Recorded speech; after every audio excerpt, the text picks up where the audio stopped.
News 111 में आपका स्वागत है। मैं हूं आपके साथ खुशबू। भारत और नेपाल के बीच नक्शा विवाद का असर अब दोनों देशों के बीच सैकड़ों सालों से चले रहे रोटी बेटी के रिश्तों पर भी पड़ने लगा है। नेपाल में भारतीय महिला को राजनीतिक और सामाजिक अधिकार से दूर रखने की साजिश के तहत नेपाल सरकार ऐसा फैसला ले रही है जो दोनों देशों के बीच हुए मैत्री संधि के खिलाफ है।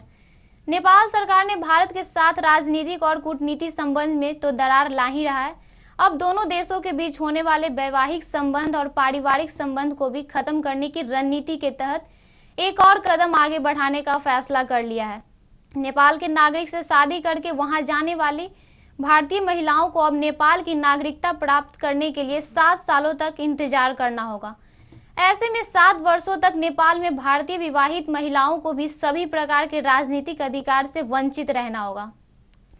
बीते दिनों प्रधानमंत्री निवास में हुई नेपाल कम्युनिस्ट पार्टी की बैठक में नागरिकता संबंधित संशोधित कानून को संसद से पास कराने का फैसला किया गया। चूंकि सत्तारूढ़ कम्युनिस्ट पार्टी के पास लगभग 2/3 बहुमत है, इसलिए संसद से यह कानून आसानी से पास हो जाएगा। इस कानून को बनाने के पीछे ओली सरकार की एक ही नियत है कि नेपाल और भारत के बीच में जो पारिवारिक संबंध है, जो खून का रिश्ता है, उसे भी खत्म कर दिया जाए। नेपाल के गृह मंत्री राम बहादुर थापा जैसे जिम्मेदार पद पर बैठे लोग भी यह भ्रम फैलाते हैं कि भारत में विदेशी महिलाओं को 7 साल के बाद नागरिकता दी जाती है और हमारे देश में शादी के तुरंत बाद नागरिकता देने का प्रावधान है।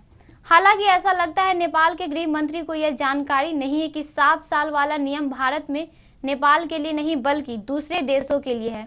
नेपाल में यह झूठ कम्युनिस्ट पार्टी की तरफ से वर्षों से फैलाया जा रहा है। सत्तारूढ़ कम्युनिस्ट पार्टी के नेता और पूर्व गृह मंत्री भीम रावल इस पर कटाक्ष करते हुए कहा है कि हमारे यहाँ की लड़कियां जब शादी करके जाती है तो उनको 7 वर्षों तक इंतजार करना पड़ता है। भारतीय लड़कियां नेपाल में शादी करके आती हैं तो उसे एक हाथ से मांग में सिंदूर और एक हाथ से नेपाल की नागरिकता दिया जाता है और खुश करने के लिए कभी कभी मंत्री पद भी दिया जाता है। नेपाल और भारत के बीच जो 1950 की मैत्री संधि हुई, उसके मुताबिक दोनों देश एक दूसरे के नागरिकों को अपने ही देश के नागरिक के समान व्यवहार और अधिकार देंगे, लेकिन नेपाल सरकार अब इसके उलट नया कानून बनाने जा रही है। इन 7 वर्षों के भीतर उसकी पहचान के लिए एक वैवाहिक परिचय पत्र देने की योजना है। संसद की राज्य व्यवस्था समिति की अध्यक्ष और कम्युनिस्ट पार्टी की नेता शशि श्रेष्ठ के मुताबिक नए कानून के तहत भारत से शादी करके आने वाली महिला को सामाजिक पहचान के लिए 7 वर्षों के लिए एक वैवाहिक परिचय पत्र दिया जाएगा।